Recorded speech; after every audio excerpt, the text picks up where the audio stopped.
Hey everyone, this is Dr. Clyde Letzum, and in this video, I want to prove to you why you should watch sports over broadcast TV instead of cable, if it's possible.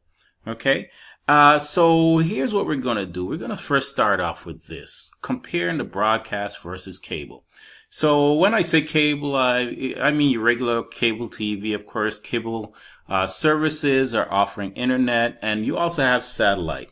Now, the biggest advantages to all of these options, actually, is that when it comes to sports, when it comes to different types of programming, you have so many options out there that you can watch.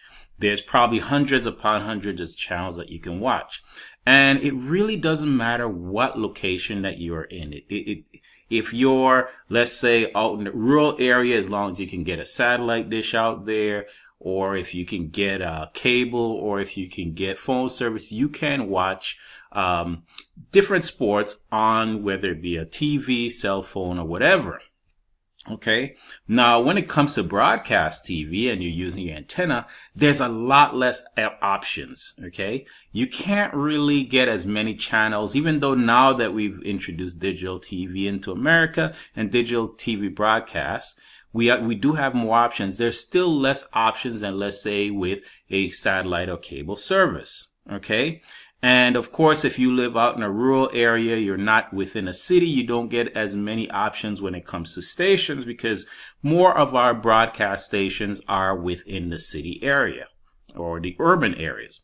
So, but there is, however, one big advantage to actually watching TV, and more specifically, I like to think of it anyway, more specifically sports, because I love sports, okay?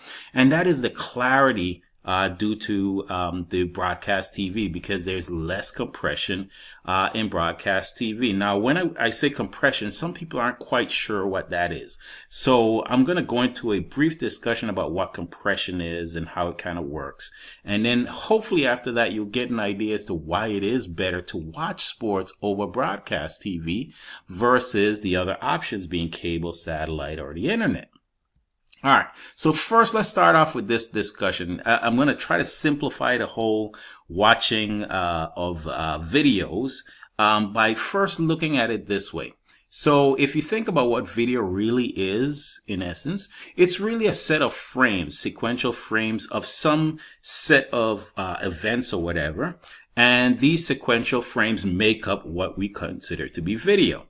Now, when it comes to video, in order for us to fool the eye, fool the brain, make us think that we're actually seeing continuous movement, there isn't any breaking the action or whatever, we need to have 60 frames per second if we're dealing with non-interlaced video. Okay. Now, if we're dealing with interlaced videos, we can actually bring that down to 30 frames per second. Now, the whole discussion about what interlaced and non-interlaced is, that's for a different time and a different video. But just know that whether we're doing interlaced or interlaced or non-interlaced, we need either 60 or 30 frames in order to do so. Okay, so because these are really just a set of images in a sequence, we're going to look at this entire discussion about compression from image point of view. Okay. And so when it comes to the transmitter side, so we're talking about on the cable TV side or your provider side, what they're going to do is they're going to take the images or those different frames and they're going to send them through a process where they're transformed and then compressed before they're transmitted to you. And when I say transmitted, they're sent over the wire to your home or through some sort of a phone service or whatever. Okay. Now, the transform, the one that I use here is not the one that's used for video. The one that's used for video is what's called DCT, discrete cosine transform.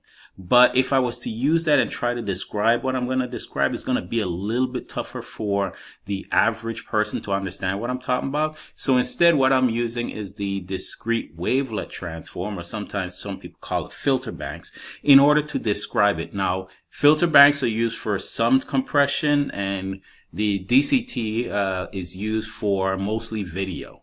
But the two of them, at least in the concept of the DCT and the wavelet transform, their task is pretty much the same thing.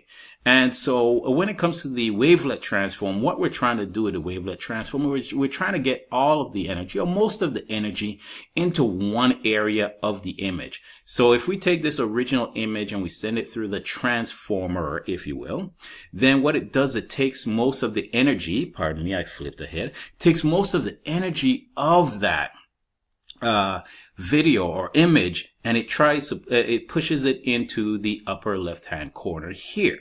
Okay, and what's left in the other areas is some minor details. Okay, mostly edge information in those other areas. Okay, these areas here contain what are called the high frequency areas, and this area here contains the low frequency areas, and this low frequency areas is where the highest concentration of energy within the image is. Okay, once this is actually done, then this information then is sent to a compressor. And I guess I should mention this happens more than one time. I just show it happen one time here because, you know, it's just easier to do it that way and explain it to you that way. But it happens more than one time, so that what ends up happening is the most of the energy ends up getting stored way up here in the upper corner. And again, this is for the discrete wavelet transform. Then what happens then from here is this is actually sent to a compressor.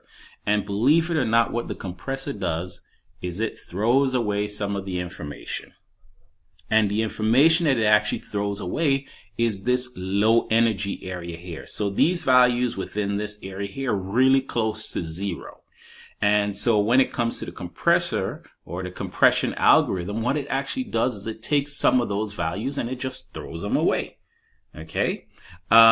By doing that, that allows the amount of information that actually started off in this image to actually be compact and put into a really small amount of space and sent over wire, or again over the air in a much faster pace to you.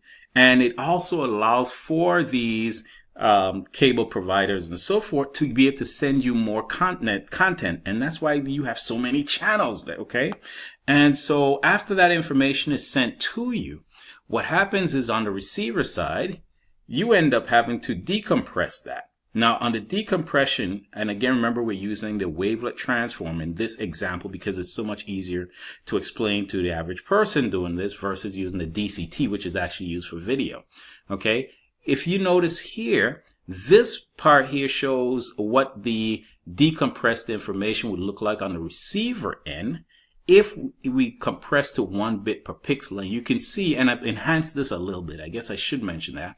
I enhanced this a little bit so you can see more of the information now that has been recovered if we were to compress down to 1 bit per pixel. But if we were to compress down to 1/4 of a bit per pixel, you'll notice that a lot of the information that was over here has disappeared. So again, the more you compress, the more data that's actually thrown away. Okay, that's what happens. The more data that's actually thrown away. And so what happens then in the inverse transform part over here, what happens is you try to make up for that data that's been thrown away. And but in making up for that data, of course, when you make up for it, you don't get the information back the way that you originally sent it. There is a loss in information. And so the areas in your image that you, or your video, that you will see the most amount of effects from the loss of information or data that was thrown away is actually at the edges. So anywhere where you see a transformation from one color to another color, from really light to really dark, or really dark to really light, that's where you're going to see it. So I put these arrows in here to show you where you should be looking to see where you would see that distortion that's been added in by the compression that you would get over cable. So look at those edges the next time you look at TV, and you will see where that distortion comes in.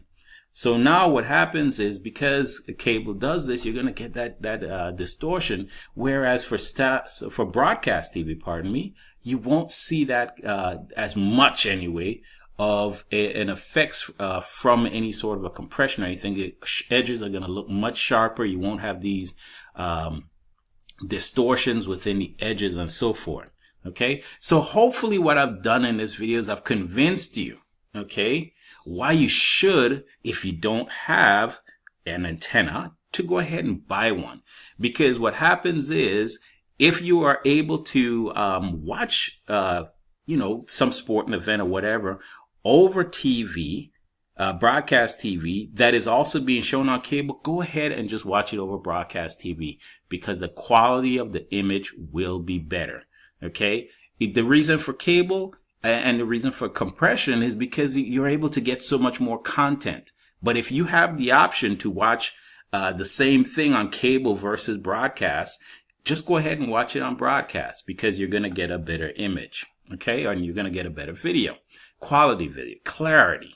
All right, so hopefully I've convinced you as to why you should watch your sporting events over broadcast TV instead of cable, if possible. Again, my name is Dr. Clyde Letzum, and if you like what you saw here, go ahead and give me a nice like on YouTube. You can also subscribe to my YouTube channel. I have a whole bunch of videos on there about different things related to engineering, mostly in the electrical engineering area and in physics. Again, my name is Dr. Clyde Letzum, and you can also check out my website. Thank you.